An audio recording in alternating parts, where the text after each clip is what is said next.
This is Uriyah Baraka coming to you again today with some information, understanding of the word that we feel will be very helpful to you.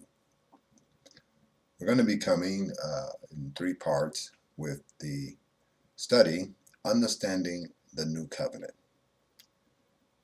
The New Covenant, its promises, are the central purpose by which we are to appropriate the word to seek fulfillment of the promises of the covenant in our lives unto the glory of Yahweh. We'll read first from Jeremiah 31 through 34, where it says, Behold, the days are coming, said Yahuwah, well, I will make a Brit Kadash, a new covenant with the house of Israel and with the house of Yahudah, not according to the covenant that I made with their fathers in the day that I took them by the hand to lead them out of the land of Mizraim, my covenant which they broke, though I was a husband to them, saith Yahuwah. But this is the covenant that I will make with the house of Israel after those days, says Yahuwah. I will put my Torah in their heart, and I will write it on their hearts, and I will be their Elohim, and they shall be my people. This is the central purpose of the new covenant. I will put my Torah in the Kerim, the inner parts of the mind, and I will write it upon the heart. It is to be properly understood that the Brit Kadasha is a continuation of the old with greater promises. These promises was clearly shown by Brother Kaifa in his writings in 2 Peter 1:4. Brother Kaifa says, through these precious promises of the Brit Kadash, that through these we might become partakers of divine nature. It must be understood that the Torah of Yahuwah influences from the divine nature and has within it the quality, life, and power of divine nature when appropriated by the ability, the power of the Ruach HaKadosh. This is where the Babylonian church fell into error because they abolished the Torah, yet say that they are proclaimers of the new covenant. This is impossible because the central purpose of the new covenant is to put the Torah in the Kerim, the inner parts of the mind, and to write it upon the heart. Now, how can this be done when you teach people that the Torah is abolished? To abolish the Torah means to hinder the fulfillment of the promises. Thus, it is impossible to say that the Torah is abolished and then yet say that you are walking in the new covenant. You are living in the promises of the new covenant, which promise to put the same Torah that you have abolished in your Kerim, inner parts of your mind and heart. This is foolishness to even think from this premise. It is not logical or rational. It is therefore within this covenant, inaugurated through the blood of Yeshua, that the Torah is able to be actualized by a progressive assimilation through obedience. Understand, progressive assimilation through obedience into the will of our intent, the ontological vessel of our existence, and the vessels of our mind, called kerim, inner parts. It is therefore to be understood that the new covenant speaks of an actual engraftment of Torah in the lib, or the heart organ of our nature, until all cheshek, darkness, is purged. This is what is meant by Yeshua when he teaches we must be born from above, or born again, Gennaro Onoten. For from what we are born of, we share the nature of the causation. Understand? We share the nature of the causation. Elohim is the causation of our rebirth. And in that rebirth, we share the nature of the causation, which is Elohim. This must be perfectly understood, that every tree bears fruit of its own kind. If you are born or a produce of Elohim, then you share the nature of Elohim, thy kinship with Elohim. If you are born of the flesh, you share the nature of the flesh and continue in the darkness of the world. So, if we are born of the tree of life, which life is the life of love, from which is truth,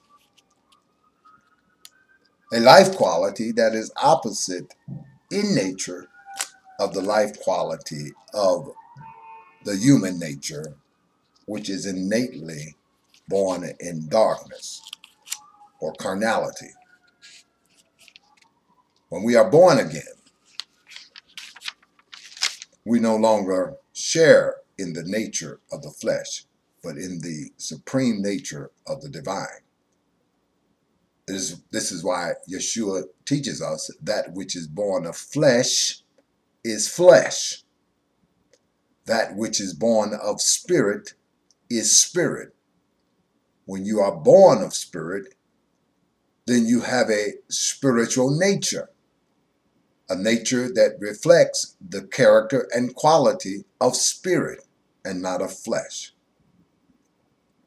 It must be understood that if this engraftment of divine nature, which is the causation of the Torah, is not affected in the lib, the heart, and one remains in the condition of the carnal will, the carnal nature that produces erroneous thoughts, perverted thoughts, and ideals, such a condition warrants one thing: the judgment of the lake of fire.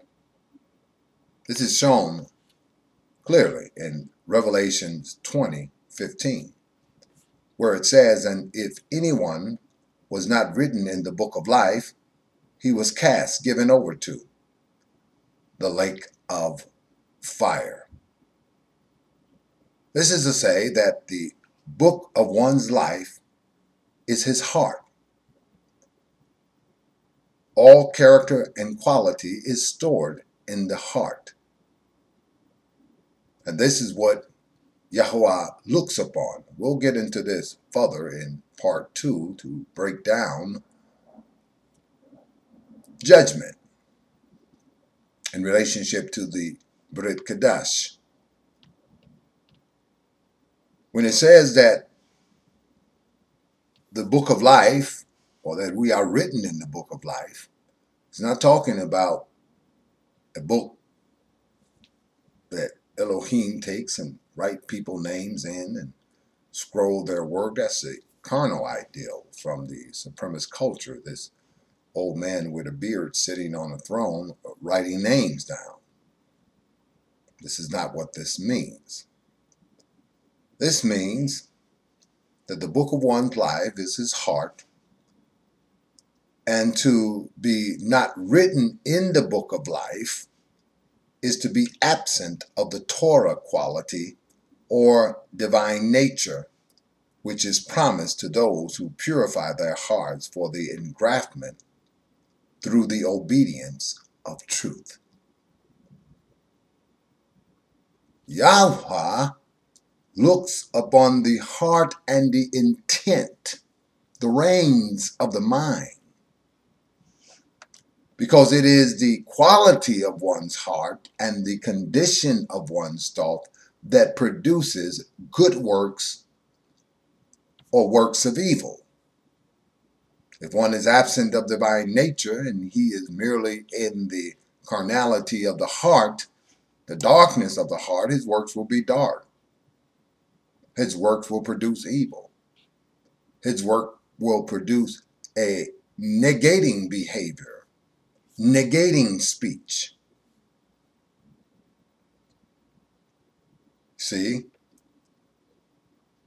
Action and speech is the ultimate effect of the condition of one's heart that produces cognitive processes by which we gain or develop an ideal that we speak. Thus, if the heart is evil, it will produce evil fruit, that is, works, actions, behavior, and speech. But if one is written in the book of life, if the book of life is written within you, inscribed within your heart, it will produce a cognitive process that will produce an imagination or forms of thought that you actualize that are compatible with the quality of life of the divine nature. To be absent of this quality means that you have not gone through the process of purification for the purpose, as Brother Kepha says, of partaking of divine nature, that you might escape the corruption that is in the world.